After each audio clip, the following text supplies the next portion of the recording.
Fellas, say goodbye to Chuck Sherman the boy. I am now a man. I highly recommend you join the club. We are doing the wild thing all night. Acid house music. Hey, what's up, everybody? This is Sherm. Sherman, I cook all this food. Is that all you gonna eat? General Sherman realized and understood the importance of house music. So, do you know anything about techno? No. Listen. Get it on. How are you today? I'm doing really well. I'm so happy to be here. Yeah, me too, man. This is a great group, a great situation. Everybody loves Halloween in Chicago, right? Honestly. Are you from Chicago? I'm from the suburbs. I'm 15 minutes west. Okay. Do you live in the city right now? Or you still live I don't. Still at home? Dude, save that money. That's exactly what I'm doing. I'm from Indiana, man. If my parents were from Chicago, I would have stayed down, or I would have stayed with them as long as I can. I The mean, amount of money I burned on fucking rent. I love that they put you on with Berto. Yeah, me too. I'm so excited for I'm that. pumped That's for just that, how man. it should be. That's gonna be a great time. Yeah. There's good people all around, man. I mean, this is like, I didn't get to come to the last one, but just the idea of a community get down, I feel like is unique to Chicago. As compared to other big cities in the United States, I guess. I mean, there's so many different DJs here, collectives, styles. But I just interviewed a guy named Nick Nice. Yeah. And when I had him on the podcast recently, he talked about how the class of Chicago, our class, our age range, whatever you want to call it, is really unified in comparison to older ones. I mean, we're all friends, dude. You know, and I've been doing this podcast for 3 years now, and it's so crazy when I go to a place and I see one guy I've interviewed over there, one guy, and we're all friends.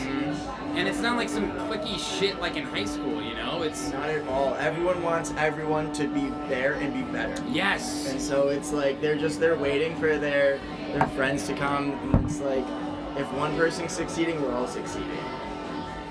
Say it one more time. If one person is succeeding, we're all succeeding. Exactly. You have that tattooed on you as well? I should. You should. I should. Talk to us about your outfit right now. All right. I came as Willy Wonka. Uh-huh. I kind of just threw it up on the event page and was like, I don't know what I should be. And I got back nothing but Johnny Depp characters. And so I was like, you know what? Name's Charlie. I'm just gonna roll I with the forgot that Wonka. he played Willy Wonka. That was Yeah. Charlie in the Chocolate Factory, Yeah, right? exactly. I did like the remake. I really enjoyed the remake. You know, you have to love the original. Of course. They did it in their own way, and I thought it was beautiful. There's no remake without the original. Of course. Of course. Who was a better Wonka then? Oh man, it's like who's a better Joker? They Who is both a better were- Joker? You can't, because they both were playing two different parts of it. Totally. And I think Willy Wonka is that same kind of character where like Yeah. he has so many different sides to him, and I Uh-huh. think you got to see both of those sides of those actors. Yeah. Everybody's entitled to their own style of the Joker or Wonka, right? Exactly. So Okay. I can't choose one. No, you can't choose one, man. God, and I went into the Joker thinking like, all right, I'm looking for a Heath Ledger Joker. The complete fucking opposite, dude. Oh, I think I can't even like when I start to say, oh, which one I like better. I like my body stops me physically. Like, you don't think that? you don't. I don't know. I think it was so good, man. It was so unique and like genuine acting. You know, because I was expecting some DC, for lack of a better term, magic. Yeah. You know what I mean? Some like superhero shit. But special movie, great acting. I'm a huge fan of movies that make me feel uncomfortable, as odd as that sounds. Because it's real. 'Cause It it's actually real. hits you in the emotions. You feel it. Yes. It's like you're connecting to it in a whole nother way instead of that, like you said, that DC, that character, that kind of hero or Yep. big personality. Okay, now you're getting the back end of like how they feel, and like it becomes so real to you because Yeah. you connect to it. Yeah. God damn. So your last name is Rocco? Yeah. What's the reason you go with Rocco? Now, I'm called Sherm, so it's not like I'm, very original, but what? Yeah. Is that what your homies called you then?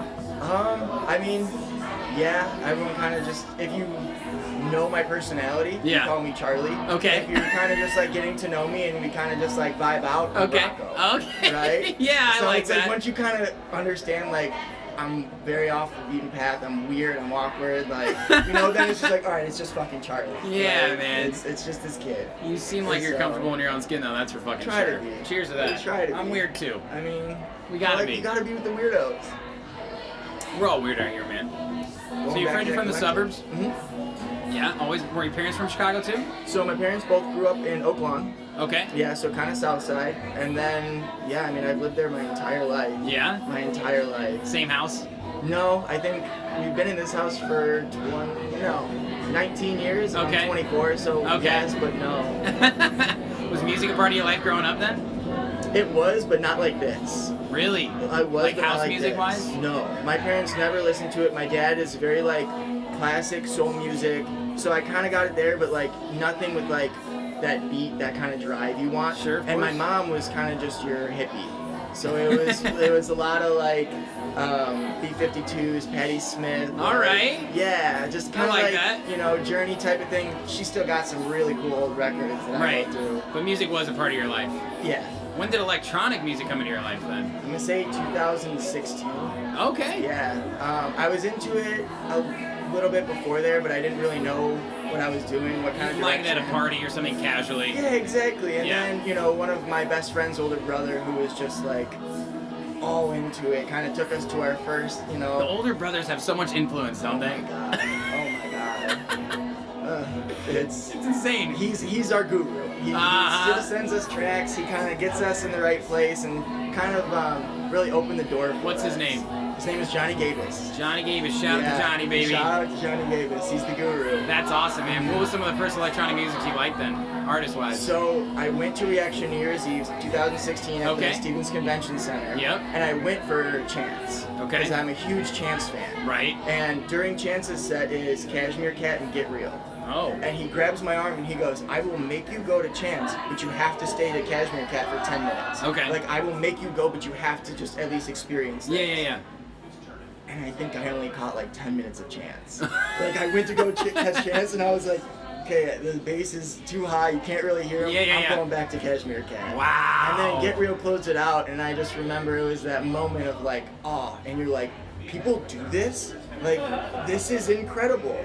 Dude, we were just talking about that today. Because, like, especially house and tech house, I was just talking about, it was Green Velvet too. Like, I was really into electronic music, you know, the Aviciis of the world, so to speak, the progressive, the EDM boom in 2011, Yeah. 2012, college parties, shit like that.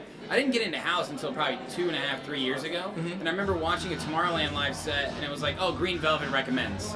And I was like, okay, how much Green Velvet? And I'm like listening to my headphones, I'm like, I don't get this. Why are people going so hard? Why do so many people watch this? Like, millions of views. I'm like, I don't get it. And then I went to a festival and heard it live, just like that.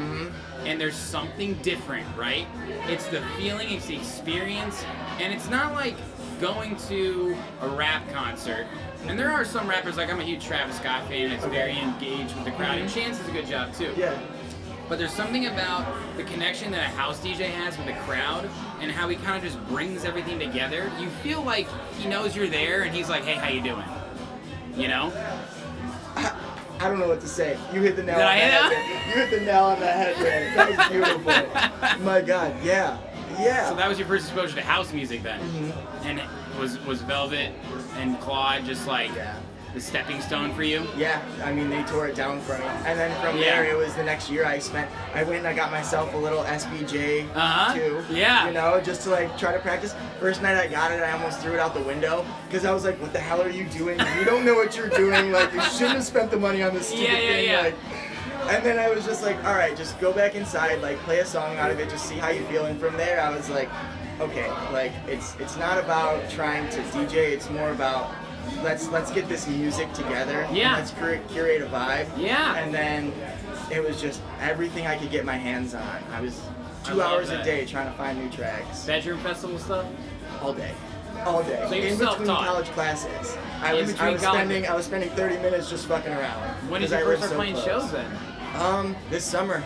Aquaculture Wow. was my first gig. This is like my second time in like front of people. All right. Yeah, so brand newbie.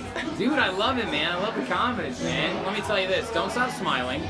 Okay. Whatever you fucking do, okay? 'Cause That's people- what I'm gonna get tattooed on me, by the way. Don't stop smiling? You're never All right. fully dressed without a smile. I'll get what you said tattooed on me, and you get what I said tattooed on you. Is that a deal? Cheers. All right, cheers and Wait, handshake. wait, Yeah, come here. Are you gonna help me out? I like this guy. Come on, give me some of this. That's what I'm Sundays in talking about. Chicago. This is the Midwest at its best, baby. Dressing goofy, playing great beats. Dude, I love it though, man. So what would you say your lifestyle is then? That's okay. It's hard because when I think about it, I think techno, and I'm going with like Seresdi and Eric Prydz. And then I'm going house and I'm thinking like, Ring, ring, ring, ring, ring, ring, ring. His bell's going off right there. Right, Biggest so, Seresdi guy, yeah. So my guru Johnny is like, Prydz is his god. So like He is the god, though. He is the god. Like you don't get that good without having a touch from I don't above. think anyone argues Like, with that. You can say anyone in the house community is Eric Prydz the god, and say, yeah, of course. So, and then I really like some of the more like melodic. Like Lane 8 just gets my goat every Gives you the fucking deep time. vibes, yep. Every fucking time. Yep. I'm sorry, can I swear on here? Absolutely. Yeah. So, lifestyle is more, you know, I don't play straight just like a house beat. I know there's that song right now that's we don't dance to the melody, we dance to the beat. Yeah. And I'm so on board with that, but I'm also a huge melody guy. Yeah, sure. I like a good tune, I like a good piano that kind of really brings me into that. Yeah. Mm-hmm. Absolutely. I like that. You got to incorporate. These days, you have to be unique because in an oversaturated market, you know, where there are, and I will say there's not a ton of house DJs trying to come up. There's a lot of DJs, right? Mm-hmm. So there's so many good open format DJs in Chicago, especially. And I'm not a scratcher. I'm not like a quick transition. I like to appreciate the songs, and I play open format sets, you know, quicker transitions. But like, I was like, you know what? I want to find my style. I want to figure out what music I like, and then just hit that lane hard and speed as much as I can. You know. So I totally understand you on that. You gotta like incorporate your own style, understanding what the times are, and then how you can be ahead of the times, right? Well, respect to you for being young in the game and really hustling, man. Thank you. Yeah? You Thank working you. on music or anything, or just fine-tuning the craft? Slow. Yeah, You it's a know, process. It's hours and hours and years, and you know, I'm maybe a year in. So like Lifetimes. there is nothing that I can like put down that I'm like, oh, okay, I would get down to this. So it's like if I'm not gonna dance to it, I can't expect other people Yeah, to that's dance a very to it. good point. At least you know that. Well, the good thing about Chicago, man, is everyone's willing to help. That's a true fact. They really are. You could go up to some of the best producers here, and they are willing to sit down with you in the studio, and they're willing to do whatever it takes to help you be your best form of yourself. Because when we help each other, we help everybody else, right? And it brings up the Chicago name. It's fucking Sears Tower, baby. Sears Tower, baby. Sears Let 'em Tower know. house music. Fuck that Willis shit.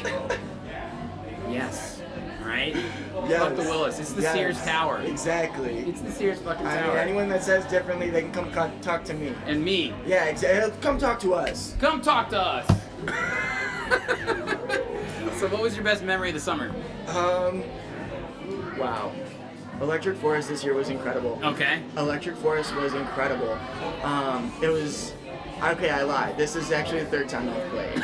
I played one of the Renegade sets at Forest this year, and that was the Oh. first time I ever was in front of more like than my friends. That's And so awesome. that was a really special moment, and then that kind of rolled into the aquaculture show. Yep. And aquaculture was life-changing for me. That's awesome. You know, just to be able to be there and actually kind of be the person who curates that vibe. Yeah, dude. And they're like they're trusting in you. Yeah. Life-saving. Keys to the castle, bro. It was nice. It That's was nice big. to take it for a test spin. Good for It was a you. really nice test spin. Good for you, man. Yeah. Well, we're going into a new decade here. I want to finish off with what do you think is going to hold the next decade of dance music? 2020 through 2030. Man, you're asking a newbie in the crowd. Well, I think you have a better touch than you might think, bro. Because you're seeing this all fresh. You're hearing No. about all these changes. I think we're gonna see a lot of techno snobs Yeah. get upset. I think we're gonna see a lot of techno snobs getting upset. Yeah. I'm one of IO's biggest fan, Yeah. but I know that, you know, if you're a snob, you are not about that kid because Yeah. he does cut breaks and, you know, different breakdown beats on a Dude, techno. IO is you know, sick. like he is incredible. If he's on Mousetrap, get fucked, techno snobs. Okay, exactly. Yeah. So that's my thought. But like, you know, I think we're gonna see kind of we're gonna go back to an 80s synthesizer Yep. with a whole new techno beat. Oh. I think we're gonna see that techno come through mainstream, kind of how house has, you know, done. I think Fisher has done a huge. You hear Fisher tracks in frat houses all over the fucking You can country. play it at a bar. You can play losing it at a bar. Are gonna know. People are gonna know. So I think we're gonna start to see that more on the techno side. Excuse me. I agree. I think Chris Lake has done a great job for kind of crossing that bridge of house and vocal, you know, and I think Chami has as well. Yeah. And we will, I think with the rise of radio, XM radio especially too, it gets over on, you know, the main charts. Like, Calvin Harris isn't exactly house necessarily. Yeah. You know, but if you hear him and Alesso and all these other guys in their live sets, they're playing fucking house. In Vegas, they're their playing house sets fucking are house. wild. And they love house. Because they're a little sick of playing the same types of sets, right? That big room can kick. I always say it, man. We're sick of jumping. We want to dance. Exactly. I don't want to put my hands up. I don't need you I to can't I don't go to need a you festival yell for in the 3 beat days drop. anymore, dude, and just Right? fucking crush Let me 12 Bud vibe Lights out a and little jump all bit. day, man. Yeah, no.